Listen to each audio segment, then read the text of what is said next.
So we are live.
Hello, everyone. Welcome to this event sponsored by Washington State University Vancouver Library, where we're celebrating and discussing Professor Thabiti Lewis's newest work, Black People Are My Business, Toni Cade Bambara's Practices of Liberation. I'm Sam Beekler, the Student Success Librarian here at WSUV, and I'll be introducing our speakers and moderating audience questions later on. There has been a change to the docket today. Unfortunately, Linda Holmes won't be able to join us, but we're still expecting a fantastic conversation between Professor Lewis and Dr. Eleanor Traylor. For today, we're going to open with Professor Lewis giving us an overview of his book and his process, which will then lead into a discussion between him and Dr. Traylor.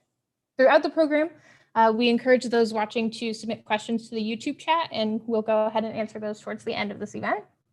And finally, this event is being recorded and it will be available on the library's YouTube page with closed captioning later on. And so without further ado, let me introduce our participants. Thabiti Lewis is Professor of English and Interim Associate Vice Chancellor of Academic Affairs here at Washington State University, Vancouver. He is also the editor of Conversations with Toni Cade Bambara and Ballers of the New School, Race and Sports in America. He writes extensively about masculinity, sports, and popular culture. He is joined today by Dr. Eleanor Traylor, Professor Emerita in the Department of English at Howard University. She's an acclaimed scholar and critic in African American literature and criticism, focusing on renowned African American writers, including Toni Cade Bambara. And I'll go ahead and turn it over to you, Professor Lewis.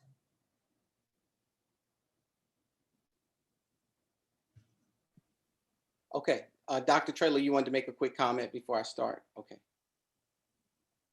Can unmute her real quick. Dr. Traylor, you'll have to unmute for us.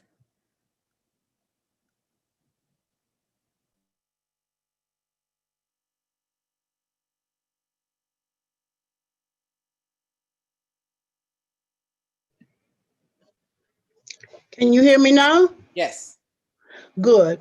I'd just like to say to Professor Lewis that I cannot thank him enough for giving to the reading world the gift of Toni Cade Bambara Revisited, and for reminding us of how deeply she is remembered and loved.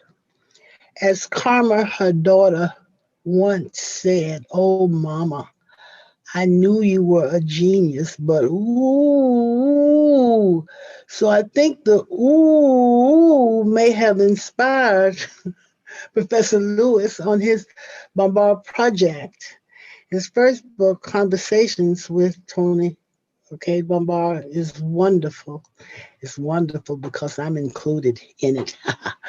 And now, this wonderful Black people are my business. Prof, how'd you get started on this? And what drove you?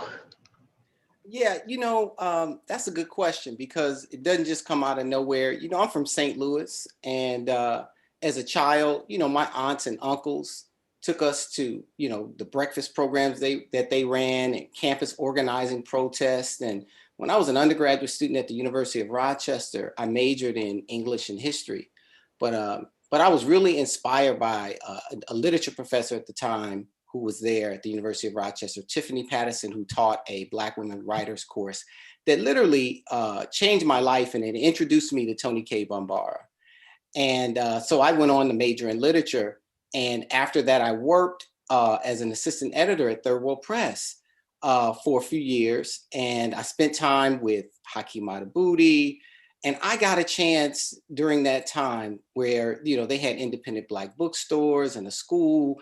And I had an opportunity, Chicago's an amazing city, to meet Sonia Sanchez, Keopetse Kokusili, spend time with Gwendolyn Brooks, meet Nikki Giovanni, Sonia Sanchez, Amiri Baraka, all of these people. And these experiences really had a profound and really a practical impact on me that balanced my intellectual development that, from all the studying that I was doing to real life. And so I had skimmed around Bambara's anthology when I was in high school. My mother had a copy of it around the house. And so I was familiar with The Black Woman, which was a powerful and important book that I know we're going to talk about here today.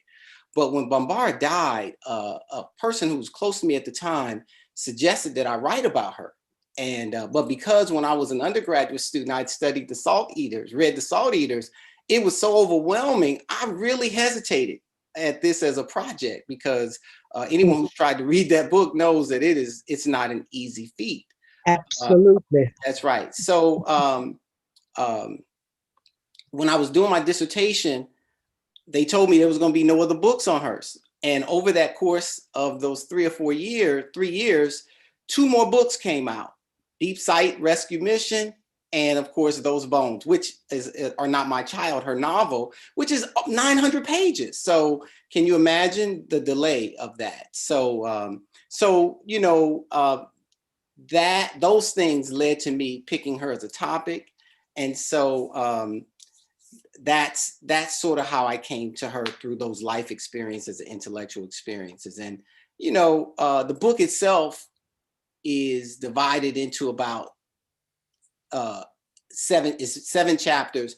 And I'm really trying to get the reader to understand about 5 to 7 things. I want them to know that Bambara is an important and understudied feminist writer and a pioneering voice for contemporary feminist struggle. And I also want the reader to know that Bambara's fiction extends the Black arts movement ideals, and it negotiates, her fiction negotiates tensions between Black nationalism and feminism in women's fiction, and different from her contemporaries from the 1970s and 80s. And then I want the reader to know that how effectively she leans into Black aesthetic and privileges the ancestors, that they have a paramount status in her fiction, as do youth, and how Bombard recaptures the Black aesthetic thrust, which was a search for a new spiritual quality buried deep in the African past. And then how she keeps that from being static by making it something new through the voices of youth and women. And, I really find her liberation impulse that privileges process, as it also practices repair and a sustained sense of community to be really important. So someone said, well, why this title? The title, Black People Are My Business, comes out of her in her essay, Deep Sight and Rescue Missions, where she offers an anecdote where she's telling her daughter, Karma, who is saying to her, Mama, stop messing with people. You need to get out of their business. And she said, Sugar, Black people are my business. So, so there are a number of key ideas that I'm trying to get across to the reader. I want people to, more than anything, see that the genius of Bombard's fiction is that she shows and teaches, and that she is patient with the people in the stories and reading them, because her fiction is building individual consciousness. Then the community consciousness sort of takes place one story at a time. Thus, I really, throughout the entire book, use Bombard's words to drive the analysis from it. So, I could read a short passage from the book to talk about what I'm trying to do now, or I could do it a little later. It's up to you. Well, what you've said so far is a wealth. Okay. and what strikes me is this. I think I've just all my life believed that one of the great miracles of life is to be born to a great parentage or an ancestry who battled through plague years fraught with injustices of all kinds to deliver an astonishing generation, so that another miracle is to be born into that generation, the generation of our Tony. Ours was and is an astonishing generation. So as much as I appreciate your attention to her uniqueness as a writer, storyteller, novelist, theorist, activist, teacher, change agent, social investigator, I am also struck by how that reminds us of how much she was a child of her and our generation, of how that generation refused to drink the Kool-Aid of self-destruction, to accept the bromides of warping assumptions or dictates about one's humanity, one's genius, one's personality. And so insisting upon your gifts that are as splendid and as wonderful as can be, but in a society that denied us one thing, and I think that is the thing she talks about so fervently, and that thing is to be a citizen. And I think that all you do in this book is to point up many of those characteristics. Toni was a foremother of so much of what we call progressive thought. But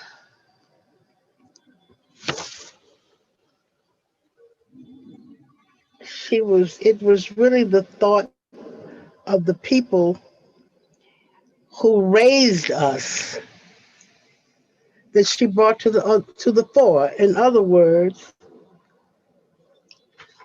her assertions were, please reject all supremacist notions of our inferiority. Do you agree? Yes, yes. Please reject all misogynist notions of women's subservience. Please accept no word, deed, idea that diminishes your intelligence, your beauty, your talents, your gifts, your genius. Please be respectful enough to honor sources of your well being, such as your elders and your children. Please be honest enough to critique yourself. You might be two bags of chips and a case of M&Ms, but please. So, please know the difference between black culture and pop culture. And I want you to talk about that a minute. You do in your book, but you don't sound so Okay. I knew you were gonna do something real you hard do for me, something but weird like that. You don't have to, but can I just explain? I mean, no, go no, on. I got you. Okay, go Okay, ahead. Yeah, okay. so you're right. She is a mother of progressive thought, and the people who raised us. So she's constantly invoking this ancestral spirit, right? Yeah, And the very ethos of the Black arts moment of ancient to the future, ancestors and youth. So that's that progressive, and that's raising up the and rejecting and of the elders and the youth. So when people read her first work, something like Gorilla My Love, and they go, "Oh, she's doing all this stuff. It's children's fiction." No, if you understand that moment, she is constantly negotiating those tensions across generations, but she's saying there is much to be cherished and gleaned from the wisdom of the elders, and that we need to pay attention to the voices of the youth, even the youngest. And so she has these stories that you go,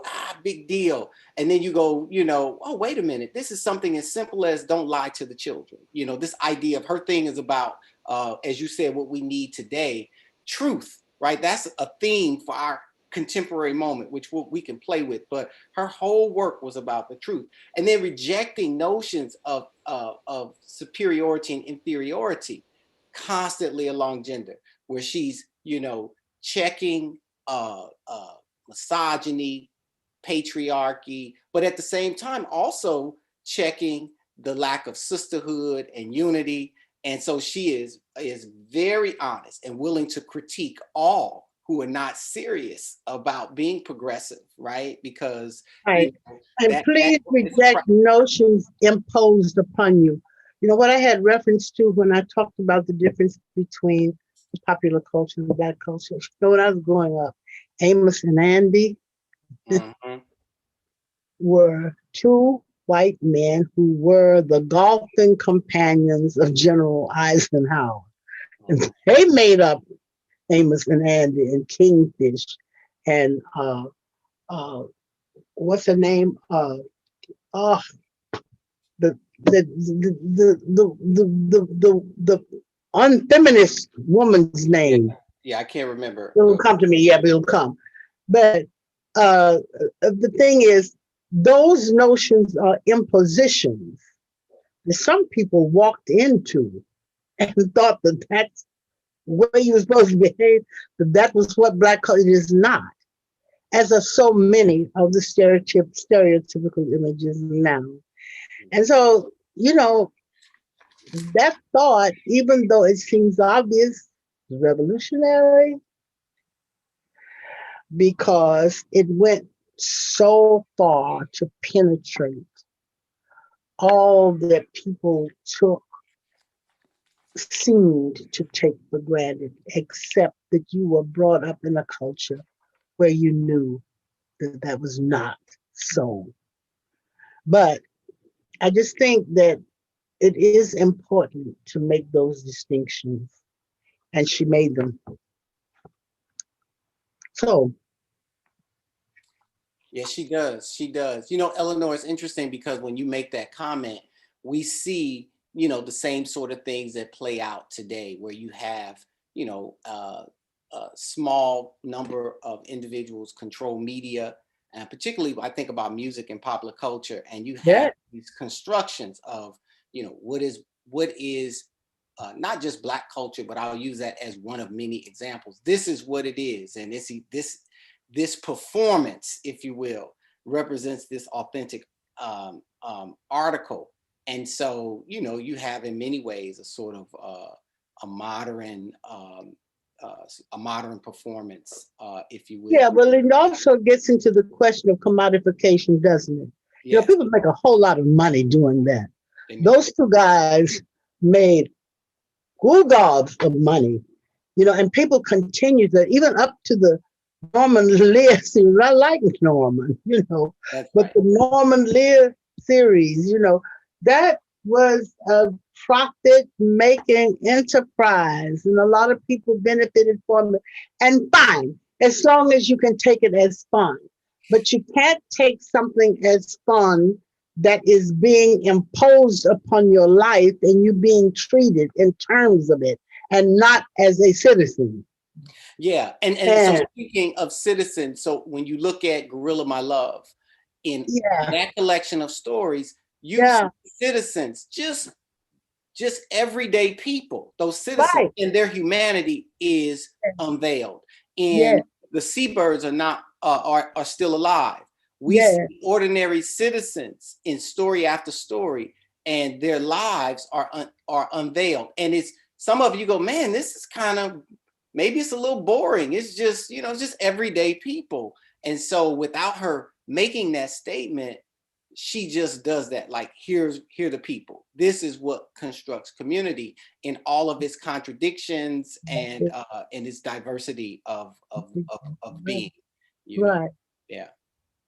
And even when it's your own family, as in the case of My Man Bovain, which is perhaps one of my favorite stories, where the children are chastising their mother, you know what I mean, for just being a wonderful, womanly human being. Yeah. They are practicing something called, or they're believing in something called ageism. That's another thing about Tony Bombard and that generation. It realized that a whole new set of terms for the reordering of society was needed, because the old ones were polluted, they were obsolete, they were inaccurate in the first place. And they didn't work for everybody. And they didn't work for everybody. They didn't work for anybody, right? But how does race work for anybody? Some people are raced, some are not.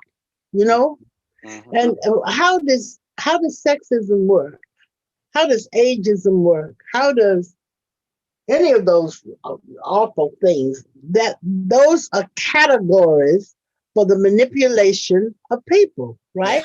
Yeah. So, well, you talk about all that. I try to get at it.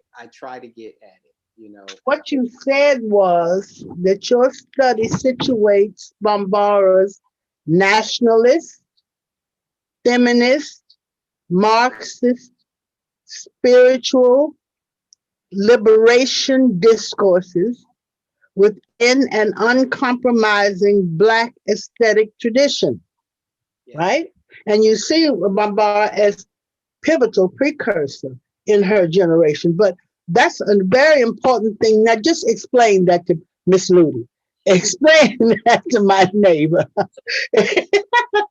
On one hand, when I talked about the Black woman, which you wrote a new preface for that, where no one had done anything like this, and so she's a precursor to the womanist idea that people think about and attribute to Alice Walker, right? And Alice Walker is one of the people whose work is featured in the Black woman, right? She's got everybody in there, and but she has this sort of capacious notion of what does it mean to be a woman, what does it mean to be a woman of color, these Marxist ideas. She's definitely constantly engaging these issues of socialism, of social equity, and seeing the multitude of voices that exist. And then also she's negotiating Black nationalism and feminism at the same time in her work. She's like, I don't see any, there's no conflict between these two things. I mean, those are her words. I am, I see myself as a Black nationalist, feminist, and Marxist.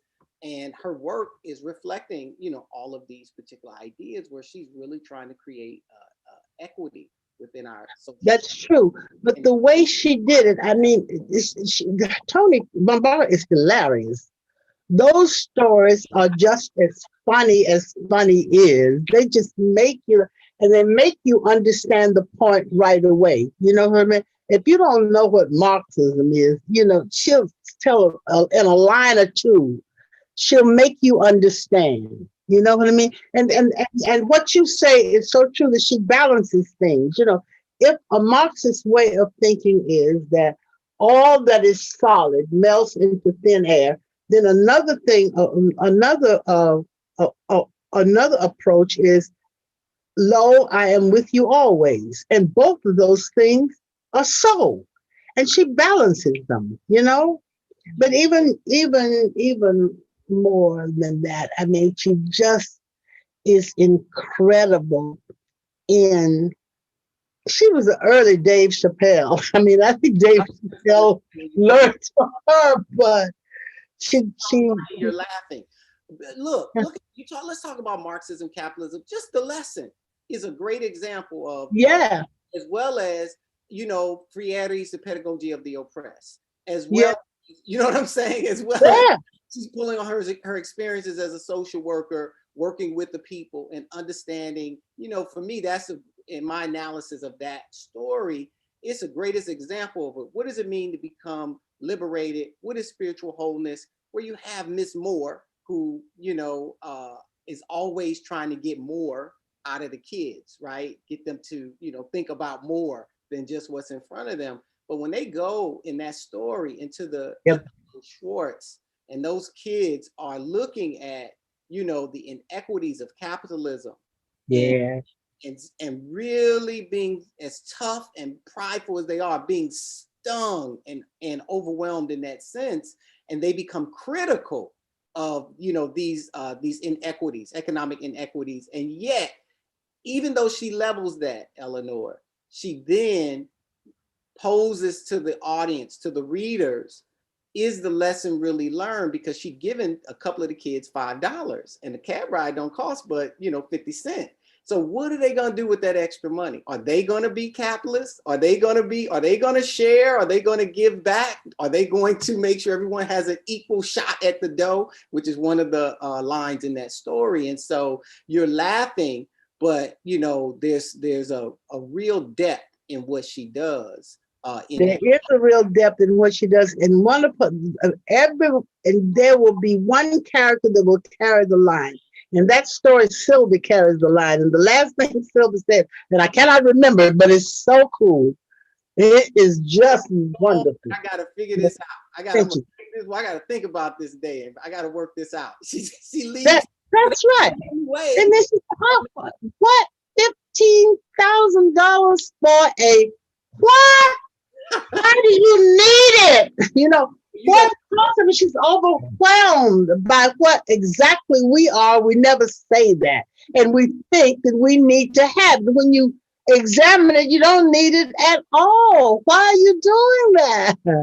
But over and over and over again, this is hard. Mother would say, who are these people that have that kind of money, and what are they doing, and how come we not in on it? That's it. Now, back then, I don't think we had Target. We didn't have Target. We had Sears Road, but we had FOA Swartz. Yeah. And that's where these kids were. That was a store. It's like going to Neiman Marcus. If you used to go into Woolworths. Well, Midtown New York still. So it's a spot. Yes, yeah. Gorgeous. I mean, just the contraries are so vivid and so alive. Hey, can you let's stop for a second. Give us I'd like you to share with the audience a little bit your own personal favorite interaction with Toni Cade Bambara. Well, I mean, there's so many of those, and you and I have talked about that before. I mean, the girl was just incredible. You know, she called me in the middle of the night and said, "Have you read Bless Me Ultimate?" I said, "What?" You know, that kind of thing. Do you do that? That is the kind of friend that she was. And those are hard to replace, you know. And so when we get personal, it gets to the level that I get all choked up, you know. I saw her, several days before the end. And that conversation to me is, remember, we talked about everything. I mean, we just rambled and rambled, and she was in pain. And even there was a delivery of the medicine, the pain medicine, you know, while I was there. So, I mean, it was at that level. But at the same time, the cognizance was incredible. And I said to her, "Girl," I I said something like Karma said, "I knew you were 5 cases of chips, but I didn't know you were, oh my God." You know, I mean, I didn't say I didn't know. I said, "You are all of that." I mean, it's impossible to recount those things that mean so much.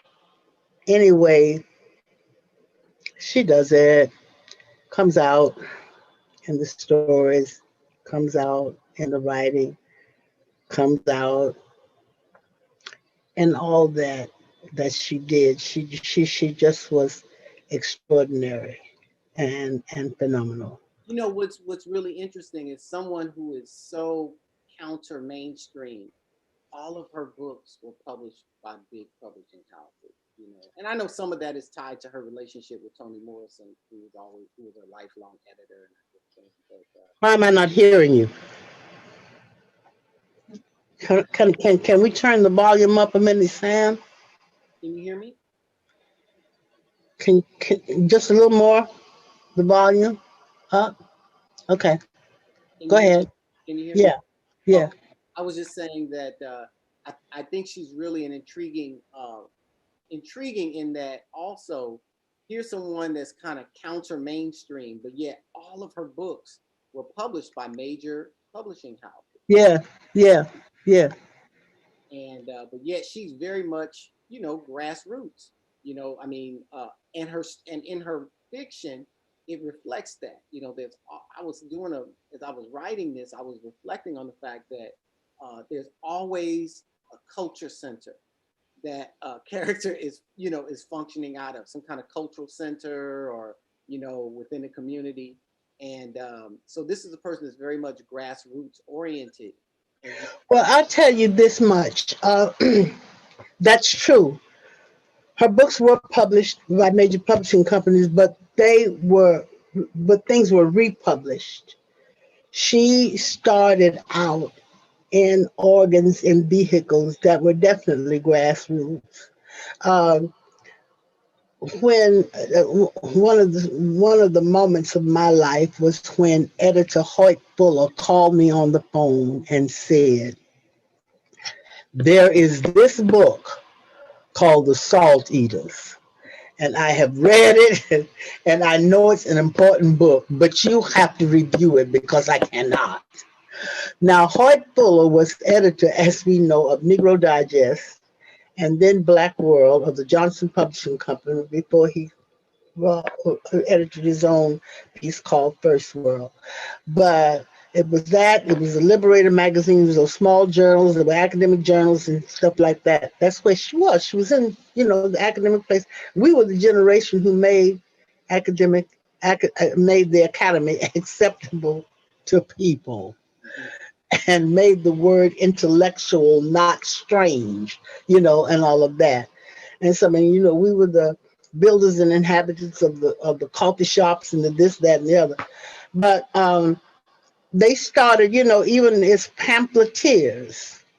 I mean, I have a copy here of curriculum approaches to the schools that was done by the Institute for Policy Studies. I mean, her stuff was everywhere like that, and it got developed. And somebody said, "Oh, hey, look at this," you see, and so on. And then with the help of colleagues, and so you know how it goes Yeah, in the business.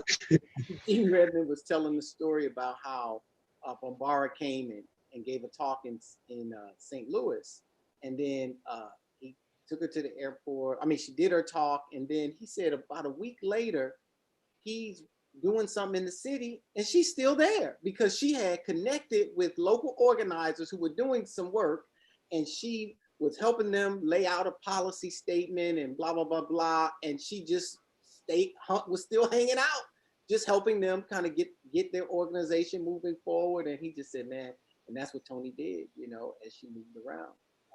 Yeah, You know, yeah. so. Well, you know, but she always, you know, just had a through line. And I mean, while we were all there on the same page, she could just make it work. You know, I mean, she said, our task is to reconstruct cultural memory, not slavishly imitate white models. Our task leads us to our own suppressed bodies of literature, lore, and history, not to the classics from the European academic audience. A student should have access to African, Asian, Latin American, and so on. So, you know, she's talking about 400 years of song, 400 years of poetry, 400 years of storytelling, 400 years of thought, and so on, you know? And we were unearthing that in the academy at that time and laying the way for you. So, Oh man. you know, but can you imagine the congregation of that? Can you imagine that? Oh, I miss that so much. Yeah, yeah. Do you think that I'm very proud of this of what this generation has done. I mean, look, uh, the protests in the streets have been all about this. You know, they have. You know that the recuperation in the House of Representatives, for instance, has been the work of young people, and so on, the organizing and everything. So I'm very proud of that. And our Black is Beautiful has translated into Black Lives Matter. And you know, those are statements that go beyond themselves. They're just not to be taken on their face, you know. But do you find that with your students, among your students, do you find just the joy of a coalition? You know, I think more and more uh, of young people are seeing the importance of coalition, right? Hmm. And you know, for some of them, you don't see it because people aren't making them understand, you know, the sort of larger social and economic oppression that impacts them across racial lines, right? And so Uh-huh. I'm here in the Pacific Northwest, and so Right. you see more and more people realizing, just realizing that if I wed myself to understanding or a narrative around race, I'm going to get screwed socially and economically. And so it has to be about this sort of equitable and a real, living up to the democracy, right? That's being articulated, Yes. and so I think more and more of young people, that's the case. You know, Eleanor, when you teach when you're teaching your African American literature courses, or I know when I'm teaching mine, one of the things I like to use is the moment of enslavement to explain to students, okay, look at the ridiculousness of, enslavement, that in an economy that's agricultural, right? Uh, um, um, Takes away a fair opportunity from a small farmer who cannot compete with a large farmer in the marketplace, who can sell cotton for, I'm gonna do something just hyperbolic, 5 cents a bundle, and the small farmer, because of all of the cost, et cetera, has to, in order to compete and make a profit, has to charge, 50 cents. And so as a result, if this system were eradicated of free labor, we might be able to see, that, hey, maybe more people could earn a fairer living, right? But because they're wed to the idea of whiteness, and that, and it's what it, that it's supposed to represent something, superior, they allow themselves to be in this, no pot to piss in, barely keeping the farm going dynamic. But if they would let go of that and in the system, then they get an opportunity to really fairly compete in the marketplace. Yeah. So students go, and I go, so now flip that into right now. So that's just tied to your question around understanding the importance of coalition in that sense, that it actually, that provides a greater benefit, to a larger contingency of the populace. That's right. And Toni is she's pushing those ideas, and she's also pushing this kind of, pan cultural or more a global perspective of what that kind of supremacist notion means and how it impacts more, not just the United States. And I thought the Seabirds Are Still Alive was a great example of her reflecting that. Beautiful comes on the heels of all her travel to Cuba. It breaks up the discourse of home. That's what right. Does home mean? What does home mean? That's right. What does home mean? This young man who's lost everything, and he's on the sea, and he's querying this situation of home, and everybody takes it up.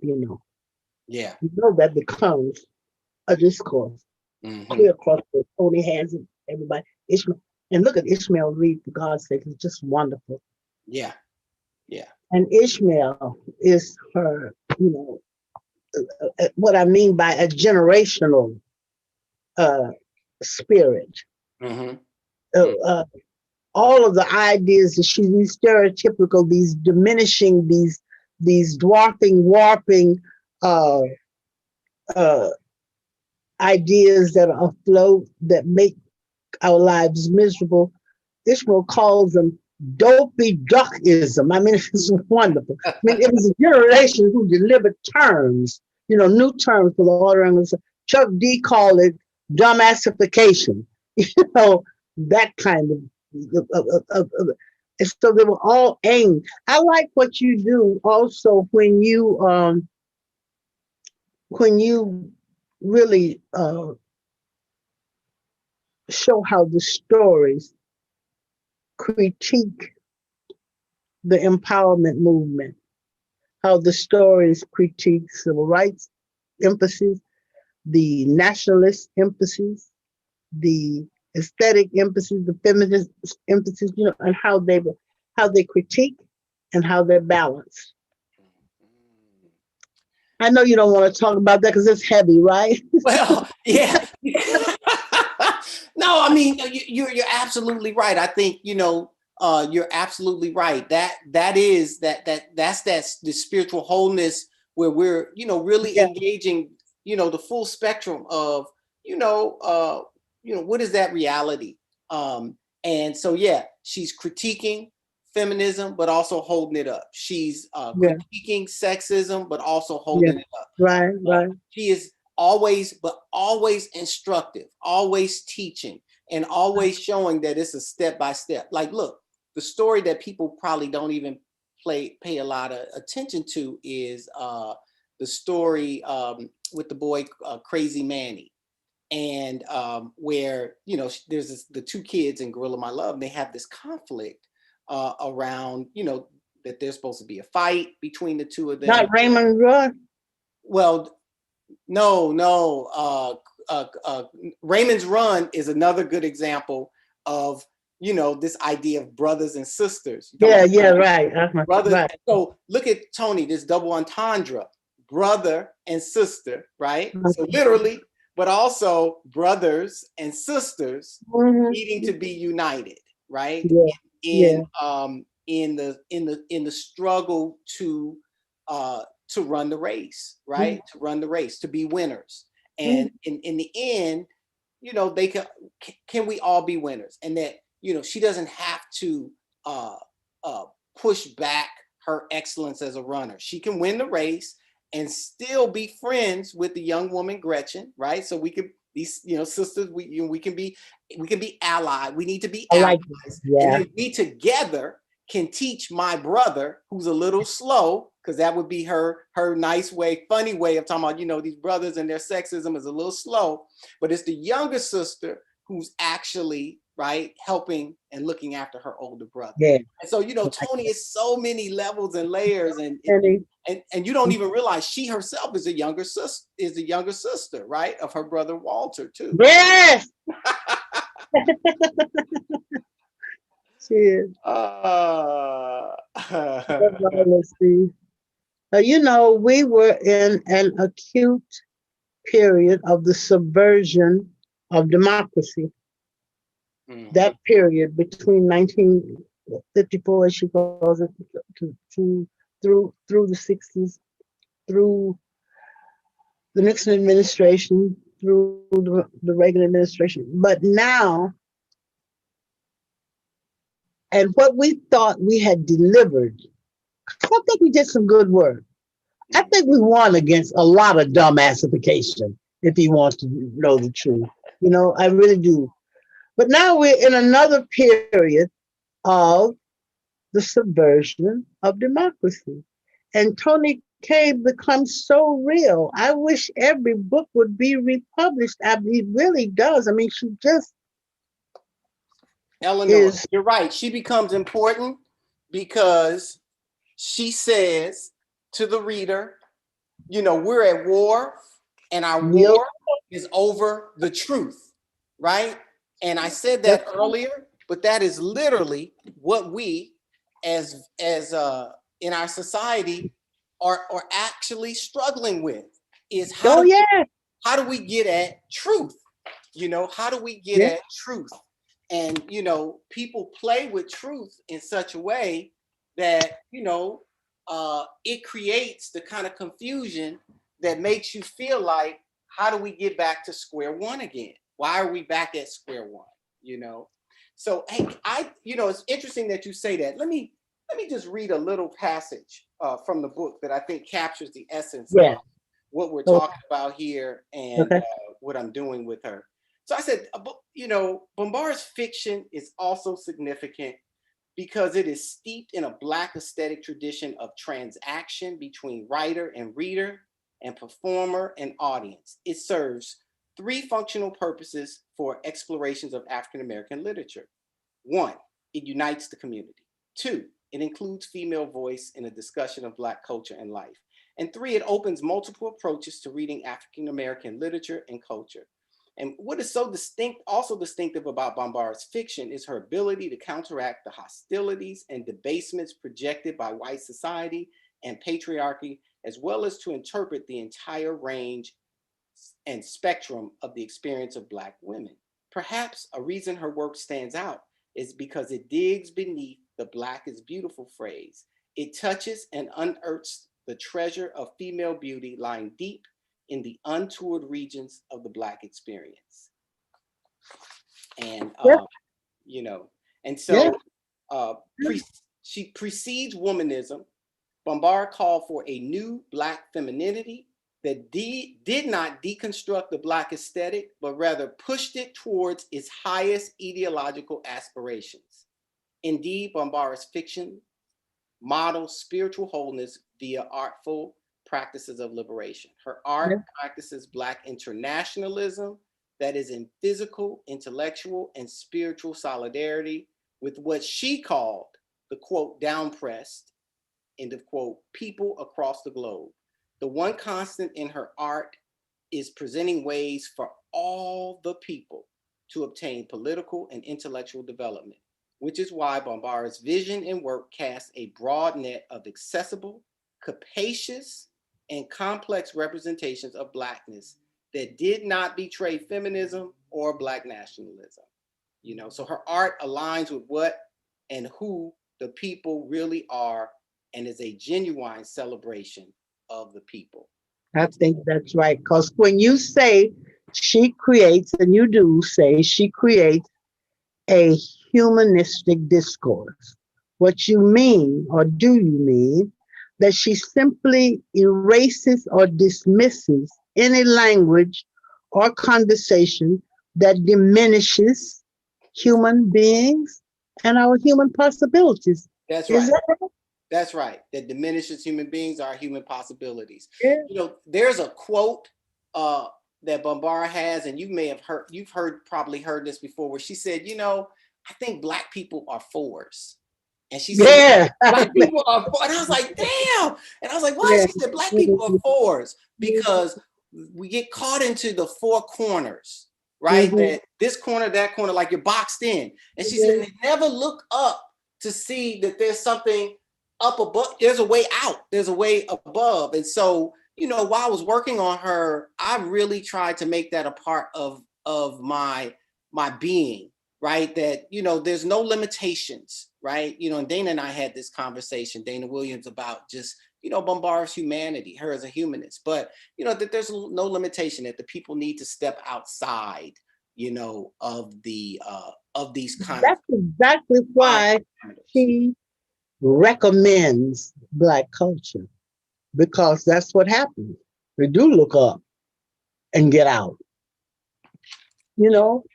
Our narrative is essentially an emancipatory narrative, is it not? Yes. It's an emancipatory narrative. The other narrative is a slave narrative that tells about what was done to us, how we were oppressed. The emancipatory narrative says how we got out of there. That's right. That's right. And that has been the one, that serves us. That is the one that is the signature one. I was very pleased. I was very moved by the narrative possibility that Ta-Nehisi Coates offered in his latest book, The Water Dancer. Calls it a narrative of conduction.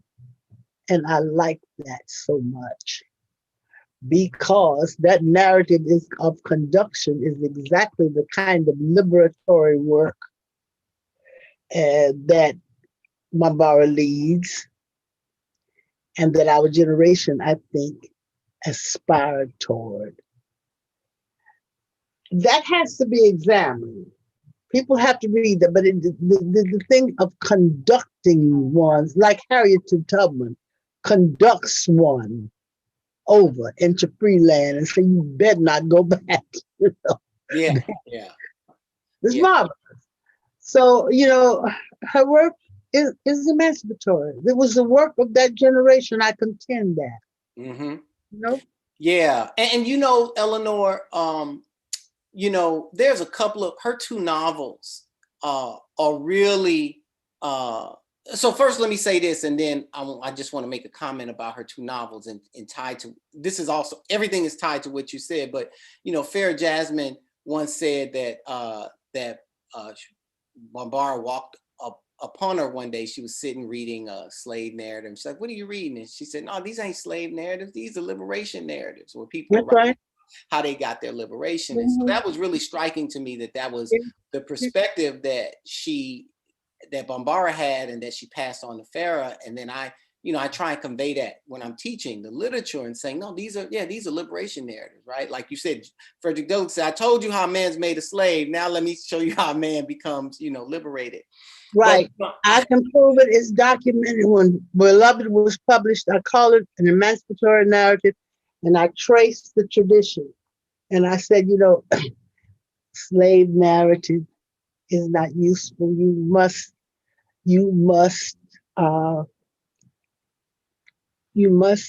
understand that a slave never wrote a narrative. A slave could not read, neither could a slave write. Those people who got out, those who conducted that act of wholeness that you talk about, over and over and over and over again, you push the idea of wholeness, right? Mm-hmm.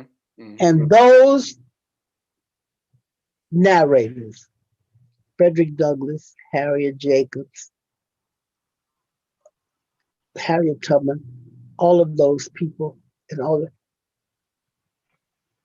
delivered a narrative, a style, a way of life that navigates you Mm-hmm.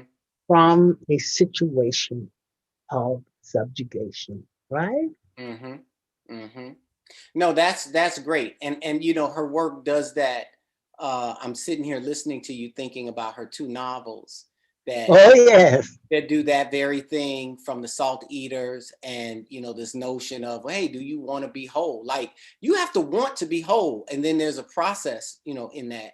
And then also thinking about those bones, and I sort of articulated through, you know, this sort of covenant uh, of liberation, that, you know, that as she looks at that Atlanta child murders as, you know, did we break the covenant? Did we forget what it is that we're trying, that this whole, you know, civil rights moment was Yeah, about? And yeah, as a result, if we break the covenant, the price is we lose our children, right? Which is, you exactly. know, those children And the that are lost. covenants, I love that discussion of covenants in your book. Yeah. And when we read your book, we ought to simply, you know, be apprised of those covenants and take those to heart. But something else I wanted to say: when you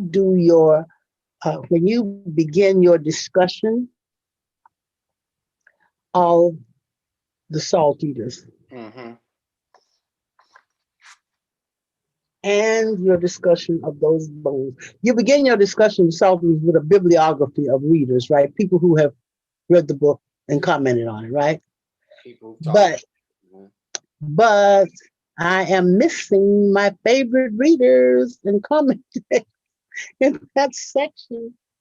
And I hope you will think about that on your next voyage out, because I am missing me, I'm missing Gloria Hall, I'm missing Margot Kelly. And my favorite reader of those bones is Cheryl Wall. Oh, darling Cheryl, how we miss her. Yeah, you know, Eleanor, so you know, in the notes, I talk about all the people who've written about her and how people are sort of fooling with, or not fooling with her, but sort of analyzing her work, jazz, and you know, the way Cheryl Wall sort of plays with it. But on that jazz business, I was the one to call it a jazz suite. I I know, didn't I know know. what I was doing, but I called it that on the That's first. And that sweet. was So I was trying to then, in this sense, really also slip into this African and African American spirituality, right, as a way to move into, you know, of how that's inherent in it, and then this kind of community healing, uh, and then her negotiating gender tension, so I could get at this notion of how she's playing with conversions and yeah, spirituality, yeah, and you know, how conversions work in her novel. And yeah, so, you know, so absolutely that was the main thing, because I really wanted to get at this, back to that dynamic around, you know, family, faith, feeling, and then freedom, yes, the way in which yes.